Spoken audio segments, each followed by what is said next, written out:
내가 그의 아들의 복음 안에서 나의 영으로 섬기는 하나님께서 나의 증인이시니 나의 기도에 쉬지 않고 항상 너희를 말하며 어떻게 해서든지 이제는 내가 언제라도 하나님의 뜻에 따라 너희에게 나아갈 형통한 여정을 갖게 되기를 간구하노라.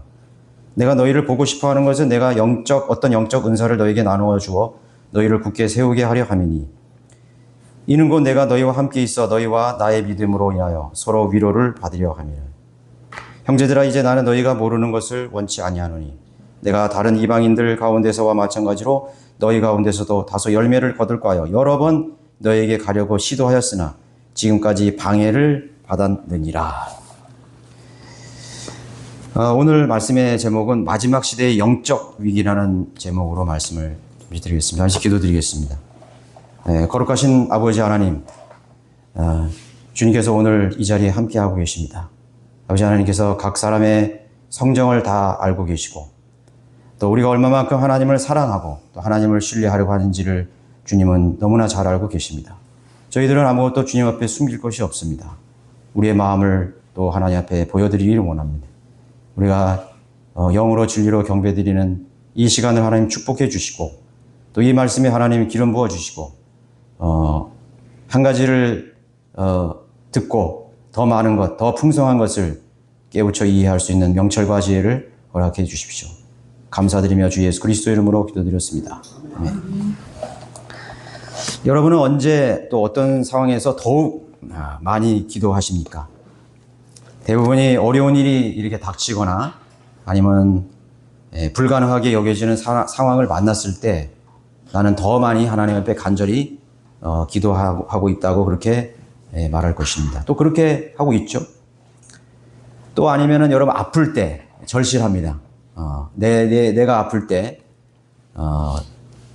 신음 속에서 하나님 앞에 더 많이 기도하죠. 또 내 사랑하는 가족이나 자녀나 누구든지 아플 때 그 절실한 심정으로 이제 주님께 다가가서 이제 간구하게 되는 것입니다. 그런데 성경은 데살로니가 5장 17절에서 그럴 때만 기도하는 게 아니라 쉬지 말고 기도하라고 이렇게 명령하고 있습니다. 그러니까 쉬지 말고 기도하라는 것은 곤란한 상황이나 아니면 어려운 상황이나 아플 때만 기도하는 것이 아니라 그 외에 내가 잘 될 때, 또 건강할 때, 모든 것이 잘 풀릴 때도 이렇게 기도하라는 것이죠. 동일하게. 에베소서 6장 18절에서는 모든 기도와 간구로 항상 성령 안에서 기도하고 그렇게 말하고 있습니다. 항상 성령 안에서 기도합니다.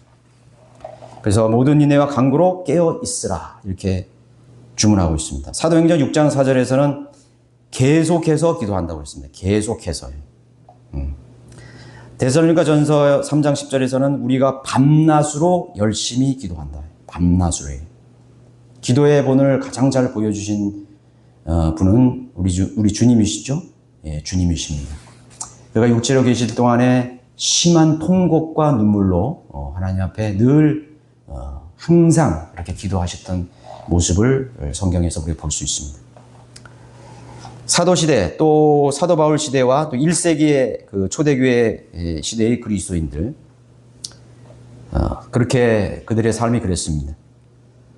더 이제 시대가 흘러가서 교회의 역사를 지나면서 이제 로마 제국, 박해의 시대가 있었죠. 로마 황제들의 박해의 시대. 얼마나 많이 기도했겠습니까? 얼마나 많이 하나님을 신뢰했겠습니까? 얼마나 많이 하나님의 도우심과 보호하심을 갈망했겠습니까? 또 신성로마 제국의 그런 캐톨릭의 교황에 집권하는 그런 시대 속에서 또 순교의 그런 암흑 시대가 있었습니다. 얼마나 많은 우리 성경대를 믿는 그리스도인들이 하나님을 온전하게 신뢰하고 나갈 수밖에 없었습니까? 항상 그들은 눈물로 밤을 지새우면서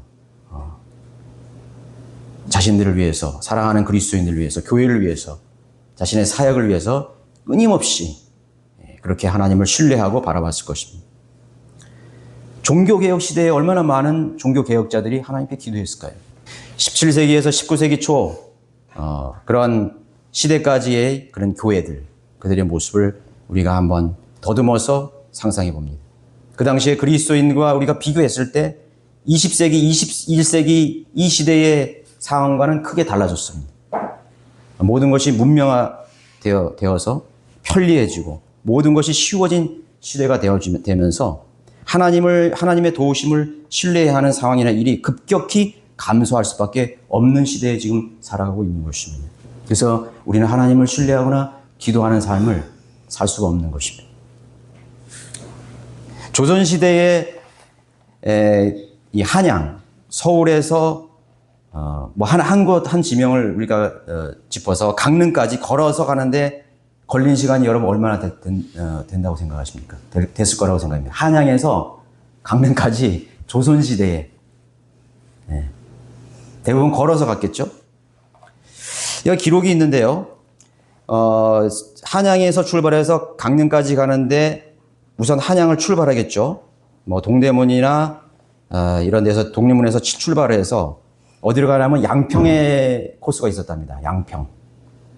양평까지 이제 걸어서 거기까지 갑니다. 그 다음에 양평에서 홍천을 들려서 또 횡성으로 경유했어요. 그러니까 저쪽으로 안 가고 그냥 길이 없었나 봐요. 횡성 쪽으로 해서 또 원주로 내려옵니다. 원주를 경유해서 이제 대관령을 이제 넘게 돼서 강릉에 도착하게 되는 여정입니다. 지금은 KTX나 이런 차로 하면 약 2시간이면 도착할 수 있어요. 예,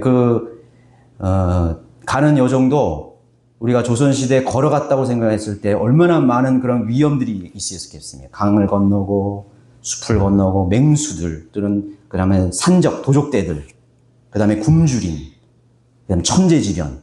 그 당시에 기상예보 같은 거 없었잖아요? 가다가 죽은 사람도 많았을 거라고요. 실종된 사람들이 많았을 거라고. 근데 그 당시에 걸어 다녔단 말이죠. 우리는 기차의 객차 안에서 안전하게 말이죠. 안전하게 아주 쉽게 이제 2시간 만에 강릉에 도착할 수가 있는 것입니다. 조선시대에는 열흘이 걸렸답니다. 열흘. 생각보다는 굉장히 빨리 간 것 같아요. 저는 한 달 정도 걸리지 않았을까 했는데 그 당시 기록을 보니까 아마 쉬지 않고 계속 걸어갔을 때 한 열흘 정도면은 서울의 한양에서 강릉까지 또 강릉에서 한양까지 그렇게 왕래가 되었을 거라고 생각이 됩니다. 18세기 영국의 선교사들이 남태평양의 섬들까지 도달하는 데 걸린 기간은 거의 11개월에서 12개월 정도로 소요됐다고 하는 것이. 그 당시에 이제 스코틀랜드나 아일랜드의 복음주의 선교사들이 필라델피아 교회 시대에 수많은 사람들이 남태평양 그 원주민에게 복음을 전하기 위해서 그 남태평양에 로 갔습니다. 그렇죠? 그 당시에 그 범선을 타고 가는 길이 거의 1년에 가까운 그런 시간을 소요가 되었다고 합니다. 그것도 쉬운 길이 아니죠. 험난한 그런 항로를 바람의 힘에 의지해서 가야 하는 그런 경로였습니다. 실질적으로 1700년 후반에 윌리엄 캐리가 그것도 좀 가까운 곳이에요. 인도는 훨씬 가깝죠.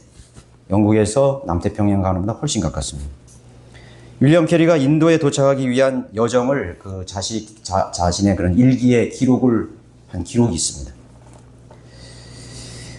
윌리엄 캐리가 첫 번째 가족들을 데리고 우울증에 걸린 자기 아내와 그 다음에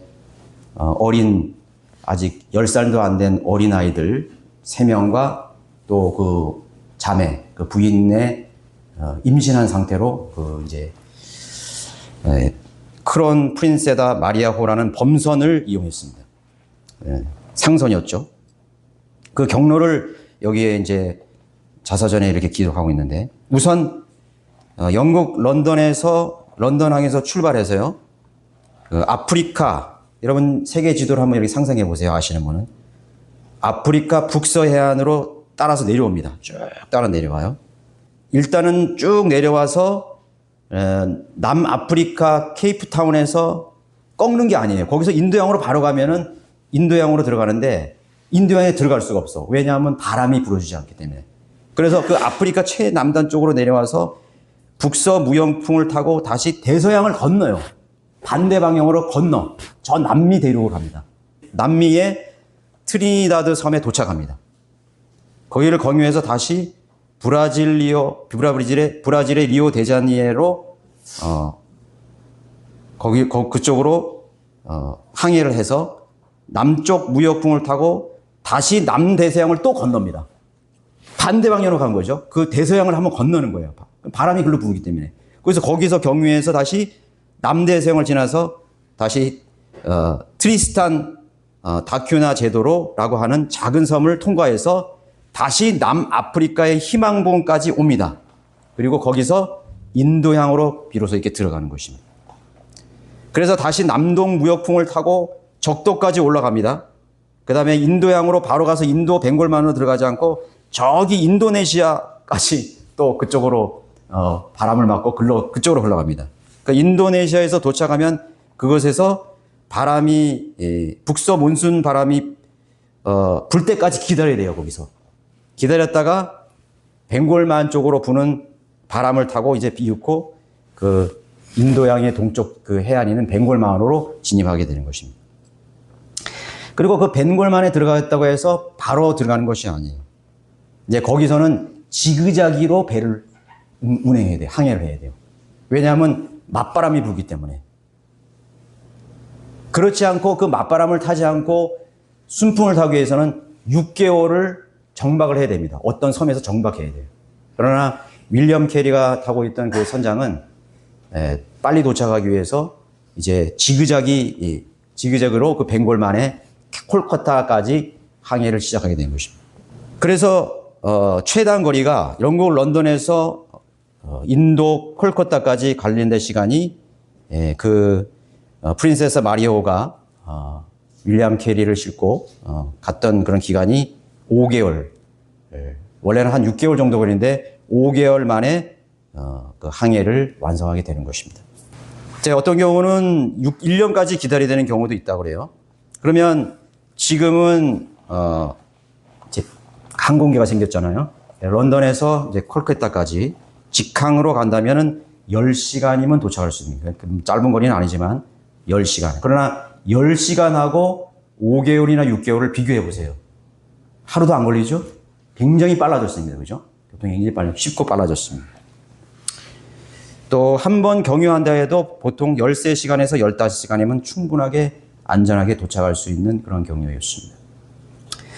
근데 이제 문제는 5개월, 6개월, 그렇게 11개월에서 다 순항을 해서 도착을 하느냐?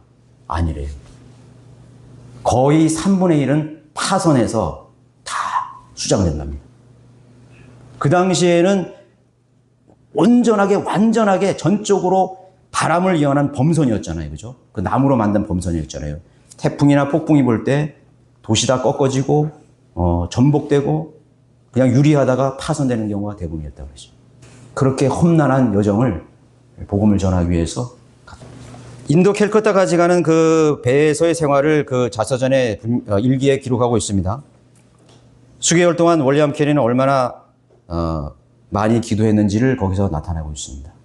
거기서 그 배 위에서 많은 사람들이 풍토병으로 죽기도 하고 열사병에 죽기도 하는 그런 일들이 벌어졌습니다. 사랑하는 사람들을 수장해야 됐어요. 수많은 폭풍과 알 수 없는 그런 천재지변으로 인해서 파선의 위험을 많이 당했습니다. 돛대가 꺾여지고 배가 전복될 위험 속에 있고 또 아내는 우울증에 걸렸죠. 원망하죠. 불평이 나오죠. 아비규환이 윌리엄 캐리가 얼마나 많이 기도했겠습니까? 복음을 전하기 위해서 이교도로 가는 그런 험난한 여정 속에서 얼마나 많이 하나님 앞에 전적으로 하나님을 신뢰해야 되겠습니까? 모든 천재지만 바람, 햇빛, 폭풍, 바다의 상태, 모든 것이 하나님의 전적인 신뢰, 전적인 기도만이 필요했던 것입니다. 아무것도 필요하지 않습니다. 오히려 그 선장도요, 윌리엄 캐리를 쳐다봤다고 합니다. 하나님의 사람, 기도의 사람, 하나님을 신뢰하는 사람을 봤다는 거예요. 사도 바울이 크레타 섬에서 파선했죠. 폭풍 만나서 파선했죠. 선장도 있었고 조타수도 있었고 거기 많은 선원들도 군인들도 있었습니다. 바울을 바라봤습니다. 전적으로 하나님만을 신뢰해야 됩니다. 폭풍우를 만날 때마다 또 잔잔하게 순항을 할 때에도 선상에서 질병으로 장례를 치를 때마다 얼마나 절실한 심정으로 하나님을 의지하며 나아갔겠습니까?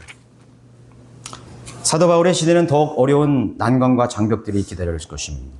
여러분, 사도 바울의 시대는 또 월리암 키레나 17세기 18과는 또 달라요. 1700, 1800년이나 또 지났잖아요.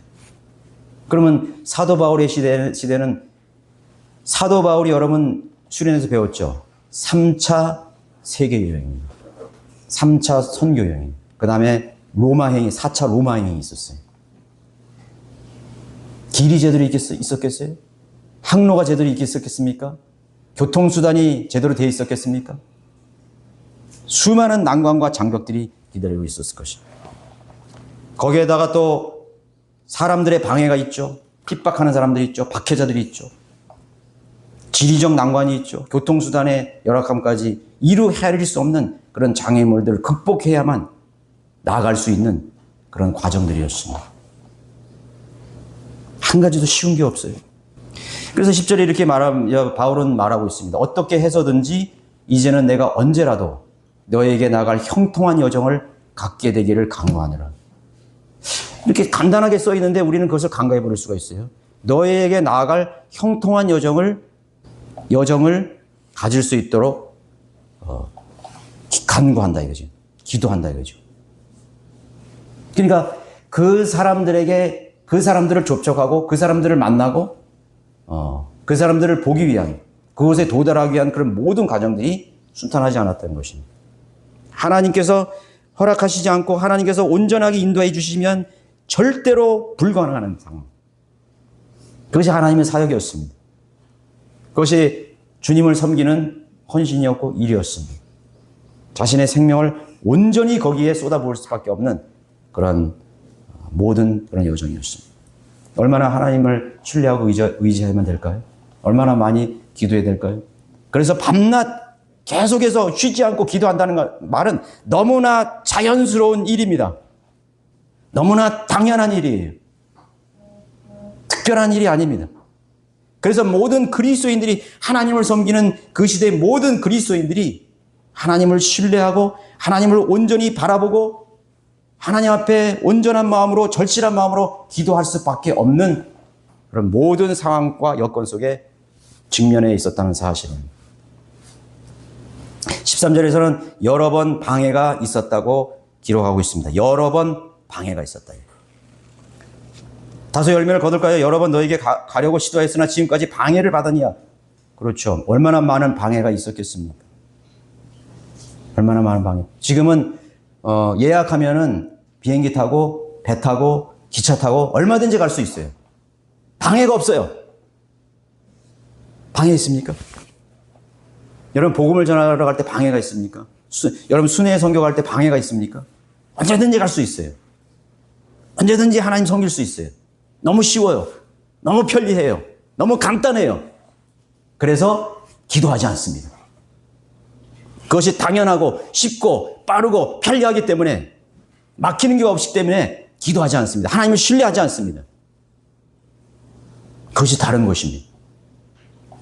순간순간 매 시간 밤낮으로 기도할 수밖에 없는 상황이 펼쳐져 있었던 시대와는 다른 것이죠. 모든 환경, 모든 불확실한 상황이 전개되는 삶의 연속이었을 것입니다. 오직 이 다음 순간에 다음에 일어날 일을 아시는 유일하신 그 하나님만을 신뢰하며 무릎으로 기도하며 전진할 수밖에 없는 그런 시대였던 것이죠. 그래서 그들은 그렇게 밤낮으로 기도했던 것입니다. 쉬지 말고 기도하라고 했던 것입니다. 교통과 통신이 발달되고 치안과 생명을 보호받을 수 있는 현대의 문명화된 시대에 사는 그리스도인들이 하나님보다 무엇을 더 신뢰하고 기대하고 있습니까? 문명의 이기들을 신뢰하고 있는 것입니다. 편리한 이 시대의 문명화된 도구들을 더 신뢰하는 것입니다. 언제든지 마음만 먹으면 할 수 있는 그런 여러 가지 이 세상의 시스템을 신뢰하고 있는 것입니다. 그렇지 않은가요? 여러분들이 오늘 이 교회에 나오기까지 기도하셨습니까? 하나님, 내가 오늘 경배드리러 가는 그 길을 인도해 주십시오. 그 길을 인도해 주십시오. 과정을 인도해 주십시오. 내가 하나님을 섬기기 위해서 이러이러는 해야 되는데 하나님이 이 과정들을 모두 인도해 주십시오. 너무나 험난합니다. 너무나 난관입니다. 막히는 게 너무 많습니다. 하나님의 도우심이 없으면 절대로 할 수 없습니다. 라는 심정으로 여러분 그렇게 한 번이라도 하나님 앞에 나가 보신 적이 있습니까? 복음을 전할 때, 또 하나님 섬길 때, 경배를 드릴 때, 교제를 할 때, 뭐 수련, 어떤 경우로 하든지, 여러분들의 일을 하든지 어떤 것을 하든지 그렇게 여러분 기도해 보셨습니까? 그것은 기도가 없어도, 하나님의 도움이 없어도 충분히 할 수 있었기 때문에 물론 하나님을 신뢰하지 않았죠. 아무런 생각이 없었겠죠. 그것이 문제입니다. 그것이 우리들의 영적인 위기로 다가온 것입니다. 항공기가 추락할까 봐 혹시 해서 하는 기도와, 저도 항공기 탈 때 한 번은 기도해요. 하나님, 이 비행기가 무사히 착륙할 수 있도록. 요새는 뭐 난기류가 많다 그러잖아요. 더 많아졌대요, 지금은요. 그 혹시나 이 비행기가 추락하지 않을까, 무슨 일이 생기지 않을까. 한 번쯤은 항공기를 탈 때 우리 그리스도인은 한 번쯤은 생각해 보시죠? 네, 생각할 것입니다. 그러나 수개월 망망대해를 항해하는 할 수밖에 없는 그 그리스도의 하는 기도와 기도의 절실성과는 분명히 비교가 될 것입니다. 비교도 되지 않습니다. 비교가 될 수 없어요. 당연히 이 배는, 이 기차는, 이 항공기는 무사히 나를 몇 시간 후에 안전하게 나를 데려다 줄 거야. 거기에 대한 신뢰가 더 큽니다. 절실하지 않습니다. 이 시대의 교회와 그리스도인들이 마귀의 강력한 속임수와 미혹 속에 살아간다는 사실을 이해할 수 있는 열쇠. 오늘 이 21세기에 살고 있는 이 라우디게아 교회에 살고 있는 우리 교회의 성도들이 강력한 마귀의 속임수와 미혹 속에 살고 있다는 사실을 이해할 수 있는 열쇠가 뭔지 아십니까? 바로 쉽고 편리하고 평안한 것입니다. 쉽고 편리하고 평안한 이 삶의 방식이 마귀의 강력한 속임수요 미혹으로 작용하고 있습니다. 그래서 오늘 모든 현대의 그리스도인들이 다 마귀의 강력한 미혹과 속임수 속에 살아가고 있는 것입니다. 무릎 꿇지 않습니다. 하나님만 바라보지 않습니다. 이 세상의 시스템을 더 신뢰합니다. 이 세상의 교통수단을 더 신뢰합니다. 이 세상의 구조를 더 신뢰합니다. 문명한 도구들을 신뢰합니다. 가옥과 집과 자동차와 편리한 모든 우리가 누리는 것들을 더 하나님보다 신뢰하기 때문에 하나님 앞에 밤낮으로 항상 기도할 수가 없는 것입니다. 틀린가요? 그것을 아는 것이 마귀의 강력한 미혹이라는 사실을 알게 되는 것입니다. 이 시대의 삶의 방식, 삶의 형태가 그리스도인을 육신화하게 만들며 사탄의 미혹 속에 헤어나지 못하도록 만드는 가장 큰 걸림돌이라는 사실을 여러분 오늘 인식해야 됩니다. 무엇이 나를 하나님만을 신뢰하고 하나님만을 바라보지 못하게 하는 것인가요? 나로 하나님과 기도의 자리로 가지 못하게 만드는 가장 강력한 걸림돌이 무엇인가요? 바로 이 문명화된 쉽고 편리한 안락한 삶이 우리들을 영적으로 잠들게 만드는 것입니다. 이 시대의 가장 영적인 위기인 것입니다. 디모데후서 3장 1절에 5절에서 언급한 이 마지막 날들에 대한 경고는 편리하고 행복한 때가 아니라, 여러분 디모데후서 3장 1절 보십시오. 디모데후서 마지막 때가 오히려 편리하고 쉽고 또 안락하고 행복한, 모든 것이 행복한, 모든 것이 잘 돌아가고 모든 것이 형통한 그런 시대라고 언급하지 않아요. 그런데 오늘날의 라우디게아 교회 시대에 우리들은 그렇게 생각하고 있습니다. 야, 잘 살고 있구나, 평안하구나, 번영하고 있구나, 모든 것이 다 쉽고 빠르게 변화가 되고, 그러나 성경은 아닙니다. 또 이것을 알라 마지막 날들에 아주 어려운 때가 오리라. 그리고 그 어려운 때에 있을 그런 사람들의 죄성에 대해서 알고 있습니다. 그리고 5절에서는 경건의 모양은 있으나 경건의 능력은 부인하리니 이런 자들에게서 돌아서라.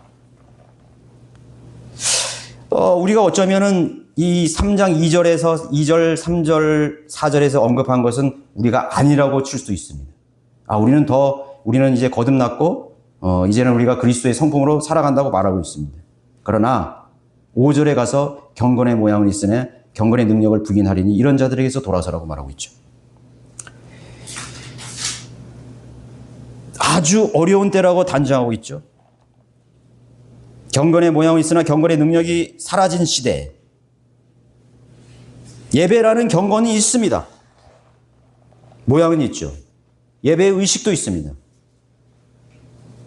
기도라는 모양도 있습니다. 헌신이라는, 봉사라는, 또 교제라는 그러한 모양은 있습니다. 단어와 말과 모양은 존재하지만 정작 하나님을 뼛속까지 신뢰하며 걸어야만 했던 시대에 절실하고 긴박하고 온전한 신뢰는 사라진 시대라고 말하는 것입니다. 이것이 우리와 관계가 없는 구절이 아니에요. 경건의 모양은 있으나 경건의 모양은 부인, 이런 자들에게서 돌아서라요. 우리가 그것과 그런 경건의 모양만 있고 경건의 능력이 없는 사람들 닮아가고 있는 시대가 아닌지를 한번 우리가 짚고 넘어가야 됩니다. 우리가 1세기 그리스도인들, 그 대항해 시대에 어렵고 수많은 난관과 어려움 속에서 주님을 섬겼던 그런 그리스도인의 삶과 비교했을 때 우리는 과연 경건의 능력을 가지고 살아가는 것인가? 기도의 능력으로 살아가는 것인가? 경배의 능력으로 하나님을 섬기고 있는 것인가? 우리가 남은 시간, 찌꺼럭지 시간 하나님께 드리고, 찌꺼럭지 물질 드리고, 남은 힘, 에너지를 들여서 하나님을 섬기는 것이 아니라 온전하게 생명을 바쳐서 하나님을 섬기려고 했던 그 대항해 시대에 그리스도인들이 몸과 마음과 혼과 모든 것을 다해서 하나님 앞에 헌신했던, 자신의 생명을 다해서 하나님을 섬겨하고 예배했던 것이 진정한 경배의 능력이 아니겠습니까? 하나님이 도우심이 없으면 나는 죽을 수밖에 없고 내 생명을 하나님이 걷어가실 수밖에 없습니다 라고 기도하는 그 자리가 진정한 기도의 능력을 가진 그리스도인의 삶이 아니겠습니까? 여러분, 이 경배 자리에 나오기까지 얼마나 힘드셨습니까? 얼마나 쉬우셨습니까? 저 거리에 나가서 복음을 외치고 전도지를 나눠주고 설교를 하기까지 얼마나 힘들었습니까? 제가 생각해 보니까 힘든 것이 없었어요. 하나님 앞에 철저히 우리는 부복해야 됩니다. 부복해야 돼요. 그래서 능력이 사라진 것입니다. 그래서 성령님이 우리와 동행할 수 없는 것입니다. 성령님이 우리를 강력하게 쓰실 수 없는 것입니다. 성령님이 우리에게서 강력한 에너지를 주시고 열정을 주실 수 없는 것입니다. 모든 것이 형식적이 되고 모양만 그럴싸하게 낼 뿐인 것이죠. 쉽고 편리한 길이 오히려 주님을 섬기기가, 주님의 뜻을 따라가기 어려운 걸림돌이 되고만 시대에 살아가고 있습니다. 그러나 우리는 다시 한번 정신을 차려야 됩니다. 그 옛 시대의 성도들이 지녔던 믿음의 눈을 다시 가져야 됩니다. 우리가 그렇게 할 수 있습니다.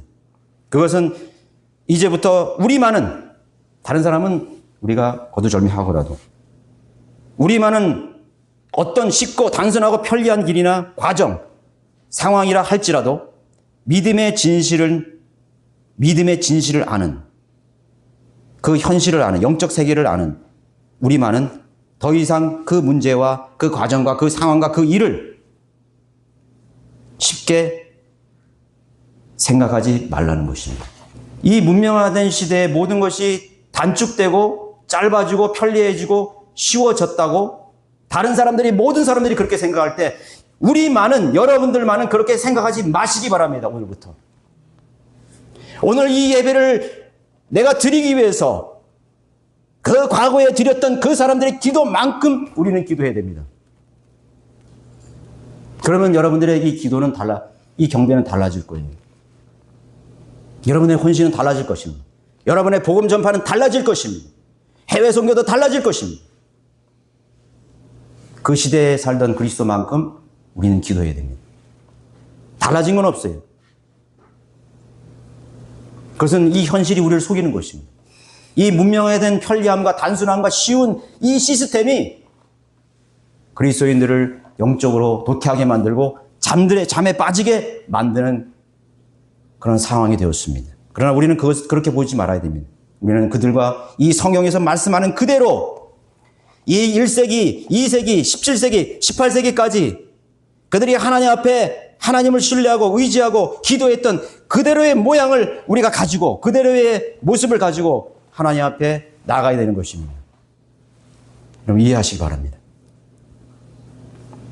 쉽게 표현하면 고속도로를 달린다 해도 길이 없는 광야의 길을 걷는 것처럼 여기십시오. 모든 일을. 고속도로를 가더라도 나는 오늘 저 옛 바울 사도가 갔던 그 길을 내가 가고 있다고 그렇게 여기십시오. 그리고 그렇게 그 난관 앞에서 기도했던 것처럼 우리는 그 고속도로 위에서 기도해야 됩니다. 쉬지 말고 기도해야 됩니다. 우리가 비행기를 타고 해외 선교를 가든 어떤 여행을 가든지 윌리엄 캐리가 그 험난한 항로를 시작할 때부터 하나님 앞에 엎드릴 수밖에 없는 그런 상황처럼 여기며 우리는 그곳에 도착해야 됩니다. 그것이 성령님이 우리에게 요구하시는 믿음입니다. 쉬워진 건 아무것도 없어요. 모든 상황을 있는 그대로 겉으로 드러내 보이는 것을 것으로 보는 것이 아니라 홍해가 앞을 가로막고 있듯이 홍해가 앞을 가로막고 있어요. 뒤에는 이집트의 군대가 나를 추격하고 있어요. 그러나 하나님께서 밤에는 불기둥으로 낮에는 구름기둥으로 인도하시고 또 그것을 바라보며 갔듯이 주님을 신뢰하는 믿음으로 대처하는 모습을 지니고 살아야 되는 것입니다. 어떤 일이든 여러분 쉽게 보지 마십시오. 간단하게 보지 마십시오. 간단하게 본다는 그 자체는 마귀에게 속은 것입니다. 쉽다고 생각하는 그 자체가 마귀에게 속을 생각입니다. 나는 충분히 안전하게 하나님의 도움 없이도 기도 없이도 하나님의 신뢰 없이도 할 수 있다고 생각하는 것이 마귀에게 속은 강력한 마귀의 미혹 안에 살고 있다는 사실을 기억하십시오. 얼마나 많이 영적으로 황폐해졌습니까? 번지르르한 경건의 모양을 하나님 원하시는 것이 아닙니다. 그것에는 어떤 생명도 없습니다. 어떤 하나님의 손길과 도움도 없습니다. 그저 눈에 보이는 난관 속에서만 잠깐 기도하고 어떤 난관에 부딪히고 어떤 어려운 상황이 있을 때만 간절하게 기도합니다. 그것이 하나님이 원하시는 것이 아닙니다. 보이지 않는 험난한 가시밭길과 광야 같은 척박한 길, 그 길 위에서 울부짖는 사자처럼 우리를 노리고 있는 우리들의 원수 마귀와 어둠의 정사들을 바라보는 눈을 가지십시오. 그 하이웨이 쉬운 그 고속도로 그 배후에 도사리고 있는 마귀의 세력들을 보십시오. 쉽고 간단한 그 길에 도사리고 있는 마귀의 함정들을 바라보십시오. 사람들이 넘어집니다. 배교합니다. 쉽게 봅니다. 믿음은 그렇게 쉽게 성장하는 것이 아닙니다. 믿음은 내가 이 교회에 와서 내가 그 시간을 보냈다고 해서만 성장하는 것이 아닙니다. 싸워야 됩니다. 씨름해야 됩니다. 하나님의 천사를 붙들고 씨름해야 됩니다. 하나님의 보좌 앞에서 여러분 마귀들과 싸워야 됩니다. 하나님의 능력을 힘입기 위해서 하나님께 부리짖어야 됩니다. 그 쉬운 그 일 속에 배후 속에 있는 그런 옛뱀 마귀의 미혹이 있습니다. 마귀의 공격이 있습니다. 울부짖는 사자가 도초에서 사방에서 우리를 기다리고 있습니다. 그러나 우리는 보기에 너무나 쉬워 보입니다. 아무것도 없습니다. 아무 제약 없이 나는 그곳에 갈 수 있다고, 해낼 수 있다고 착각 속에서 많은 사람들이 오늘 자신의 믿음을 마치 순풍을 탄 그런 하이웨이를 가는 고속정을 탄 비행기를 탄 그런 믿음처럼 생각을 합니다. 이 세상에 쉬운 것은 없습니다. 간단한 일이 없습니다. 편리한 것은 없습니다. 마귀의 미혹입니다. 마귀의 계략입니다. 마귀의 함정입니다. 우리를 영적인 잠에 취하게 만드는 옛뱀의 독입니다. 여러분, 영적인 안목을 가지십시오. 영적인 눈을 뜨십시오. 화려하게 보이는 그 문 뒤에 서 있는 거대한 마귀의 군대를 보십시오. 그래서 우리는 기도할 수밖에 없는, 그래서 우리는 하나님을 할 수밖에 없는 그 자리로 나아가십시오. 그럴 때 우리에게 주님의 능력과 도우심을 간구하는 살아있는 기도가 비로소 시작이 되는 것입니다. 절실함이 있는 것입니다. 얼마나 많은 우리들의 자녀들이 넘어졌습니까? 사랑하는 사람이 넘어졌습니까? 사랑하는 우리들의 성도들이 넘어졌습니까? 형제자매들이 넘어졌습니까? 모든 것을 그 사역을 쉽게 받기 때문에 그렇습니다. 쉬운 건 없어요. 쉬운 사람은 없습니다. 저절로 세워지는 사람은 없습니다. 얼마나 많은 것을 투자해야 됩니까? 얼마나 많은 눈물을 흘려야 됩니까? 얼마나 많이 하나님 앞에서 고분분투해야 됩니까? 하나님을 얼마나 굳게 그 물에 빠져 죽어가는 사람처럼 절실하게 주님을 붙들 수 있겠습니까?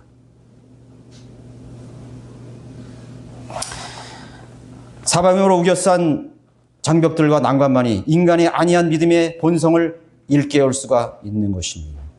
여러분 보이십니까? 보이시기 바랍니다. 이제는 여러분들 앞에 놓여 있는 수많은 난관들을 보시기 바랍니다. 장벽들을 보시기 바랍니다. 내가 내 힘으로는 결코 할 수 없는 그런 난공불락에 불가능한 것들을 많이 보시기 바랍니다. 치유받을 수 없는 수많은 사람들의 불치병 속에서 신음하는 사람들의 울부짖음을 듣기를 원합니다. 그것이 영적인 병이에요.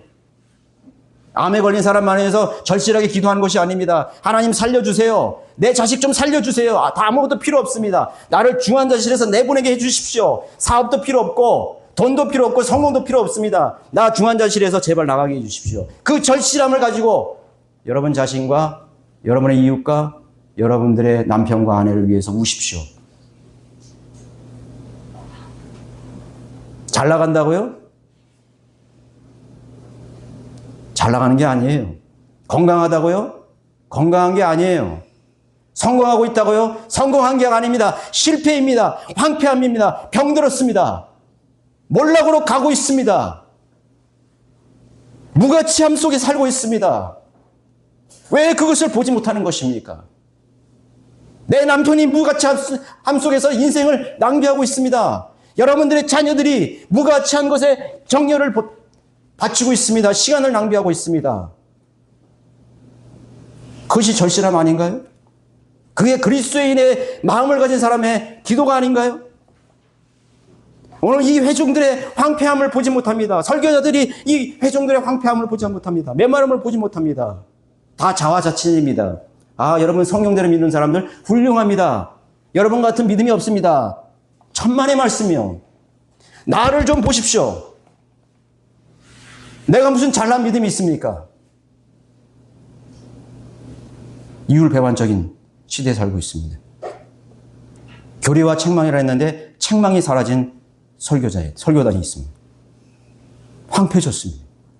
자신을 못 봅니다. 자신들 속에 숨어있는 자기 자신도 모르는 그 몸속에 있는 암덩어리를 보지 못하고 있습니다. 그 염증들을 보지 못하고 있습니다. 죽어가는 그런 해골바가지, 그런 흙덩어리들을 에스겔 골짜기에 뼈만 남은 바싹 마른 그런 해골만 남아 있습니다. 그것이 형식 아닌가요? 그것이 지적인 자랑 아닌가요? 아무런 능력이 없습니다. 경건의 능력은 있지만, 경건의 모양이 있지만 경건의 능력은 없습니다. 어느 시대보다도 사랑을 많이 하지만 사랑이 없어요. 사랑이 없습니다. 사랑이 메말랐어요. 성경이 분명히 믿는 형제들을 세워주고, 믿는 형제를 도와주고, 믿는 형제들을 위해서 기도하라고 했는데 그 사랑이 사라졌어요. 관심이 사라졌습니다. 무관심 속에 살고 있습니다. 그것이 아닌가요? 누군가를 지켜야 하는 경원이 아무런 일도 일어나지 않으리라는 자세로 경계를 늦춘다면 직업의식을 갖지 못한 허수아비 경원에 지나지 않게 될 것입니다. 허수아비 경원이 와치. 여러분, 경호자 파수꾼은 와치라 했습니다. 파수꾼, 보초병, 항상 경계하는 것입니다. 적들이 언제 이 성벽을 기어올지 모릅니다. 언제 풀숲에서 나타날지 모릅니다. 하늘에서, 땅 위에서, 땅 속에서, 물 속에서. 허수아비 파수꾼이죠. 네. 하나님께서 우리의 눈을 지켜주시지 않으면 파수꾼의 그 일이 허사가 된다고 말씀하셨습니다. 빠르고 쉽고 편리한 현대 문명과 생활 방식들이 그리스도인들에게 기도의 삶을 빼앗아 간다고 생각하지 않습니까? 여러분들이 얼마나 많은 절실한 것을 발견했습니까? 기도의 필요성을 얼마나 많이 발견했습니까? 하나님을 신뢰해야 될 일을 얼마나 많이 발견하셨습니까? 하나님을 신뢰할 일이 별로 없는 것 같아요. 모든 것이 다 잘 돌아가요. 다 건강하게 보여요. 직장 다니고 공부하고 다 잘 돌아가는 것 같습니다. 어디든지 원하기만 하면 주님을 섬길 수 있는 그 자리로 나를 데려다 줄 수 있는 현대 문명이 있습니다. 신뢰하지 않습니다. 우리가 만약에 필리핀에 단기 선교를 가야 된다고 했을 때 17세기처럼 방식으로 간다고 생각하면 1년 전 그 이상부터 기도했을 것입니다. 자신의 건강을 위해서 기도하고 여정을 위해서 기도하고 경비를 위해서 기도하고 바람과 태양과 천재지변과 모든 것을 위해서 기도했을 것입니다. 기도가 사라졌어요. 그러나 쉬운 길에서도 그렇게 기도하십시오. 쉽고 간단한 일에도 그렇게 기도하십시오, 여러분. 그래야 그것이 마귀와 싸워서 이기는 승리하는 비결입니다. 속지 않는 비결입니다. 단축된 시간이 주님을 신뢰하며 걸어가야 할 모든 과정을 생략하게 만들어버린 것이죠. 그것이 오늘날의 영적인 위기입니다. 여러분 다시 한번 믿음의 경각심을 갖추시기 바랍니다. 사도 바울과 어려운 시대의 성도들이 소유했던 믿음의 긴박함과 절실함을 가지고 사십시다. 그렇게 사십시다, 이제. 모든 것이 하나님 영적으로 어려운 상황이 됐습니다. 분명히 성경에서는 어려운 때라고 말했습니다. 마지막 때라고 했습니다. 이제는 어떤 문명화된 편리보다도 영적으로, 정신적으로도 황폐하고 더 많은 위기들이 우리들 시간과 우리들의 믿음을 도둑질하는 그런 시대가 되었다는 것을 잊지 마십시다. 어떤 상황, 어떤 일도 쉽지만은 만만히만 보는 습관을 이제는 버리셔야 됩니다. 우리가 이제 그거에 너무나 익숙해졌어요. 습관이 되어버렸습니다. 버릇이 되었습니다. 너무 만만해. 너무 쉬워. 뭐 그런 걸 가지고 기도해? 그런 시대가 됐어요. 그런 시대가 되었다고요. 그런 습관을 버려야 됩니다. 사실은 만만한 일이 아니란 사실을 우리는 배워야 됩니다. 우리는 당하고 있었던 것입니다. 마귀에게 패배하고 있었던 것입니다. 그 쉽고 만만하고 단순한 일이어서 내 힘으로 충분히 할 수 있는 현대의 문명과 시스템이 나를 지켜주고 해낼 수 있다는 마귀가 넣어주는 생각으로 우리는 살았습니다. 그것을 이제 던져버리고 주님께서 무슨 일이든지 어떤 과정이든지 동행해 주시고 하나님 이 과정을 동행해 주시고 이 쉬운 길조차도 쉬운 길이 아니라는 사실을 알기 때문에 주님 더 쉬운 길일수록 더 기도하고 더 간단하게 보이는 그 일조차도 우리가 더 주님을 의지하고 신뢰하는 믿음으로 다가서야 됩니다. 하나님 이 일에 주님 개입해 주십시오. 하나님 이 일에 주님 동행해 주십시오. 그렇게 우리는 하나님을 더 신뢰해야 되는 것입니다. 더 기도하고 강구하는 경건의 능력하게 살아야 될 것입니다. 하나님의 손길을 대신하는 쉽고 편한 것은 아무것도 없다는 교훈을 오늘 여러분들에게 분명히 말해드리고 있습니다. 오늘 요지는 그것입니다. 우리 그리스도인의 삶 속에서 이제 남은 이제 삶 속에서 쉽고 간단하고 편리한 것은 아무것도 없습니다. 쉽게 보이고 쉽게 생각하는 그 일들이 마귀의 속임수라는 것을 아십시오. 왜 유대인들이, 이 하나님 백성들이 그 어려운 여리고성은 무너뜨렸는데 왜 그 쉬운 아이성은 실패했습니까? 쉽게 보일수록 더 강구해야 됩니다. 더 쉬운 일일수록 더 돌다리를 두드려보고 하나님 앞에 진지하게 기도하고 나가야 되는 것입니다. 하나님을 신뢰하지 않는 모든 결과들은 엉망이 될 것입니다. 망쳐버리게 될 것입니다. 실패입니다. 주님이 동행하셔야 됩니다. 함께 하셔야 됩니다. 오직 믿음과 신뢰로 주님과 동행하며 함께하는 사역. 저를 비롯해서 우리 모두가 하나님의 사역이에요. 하나님의 사역 앞에서 하나님 앞에 서서 더 간절한 믿음으로 나가야 됩니다. 여러분들의 남은 생애 모든 일을 바라보는 여러분들의 영적인 시각이 그렇게 변화되기를 원합니다. 그 과거에 주님께서 이 말씀, 그 2000년 전 아니라 그 빌라델피아의 그 우리 믿음의 선진들이 걸어온 그 길을 우리가 그대로 그 발자취를 따라서 그 믿음을 그대로 가지고 만약에 그 당시에 이 그리스도인들이 우리를 보게 되면, 이 시대에 살아서 우리를 보게 되면 뭐라고 말할까요? 뭐라고 말할까요? 얼마나 많은 책망을 들어야 될까요? 생각해 보시기 바랍니다. 우리 너무 안일했습니다. 우리는 영적인 시각이 없었습니다. 우리는 너무 어리석었고 바보 같았습니다. 그래서 우리는 황폐했고 우리는 쓰러졌고 하나님의 능력을 힘입지 못했다는 사실을 여러분 인정하면서 이제는 더욱더 쉽고 편리하고 단순하고 만만한 그 일들을 이제 쉽게 보지 마시고 여러분 하나님을 더욱 신뢰하고 의지하는 여러분들의 그런 믿음이 되시기를 바라겠습니다.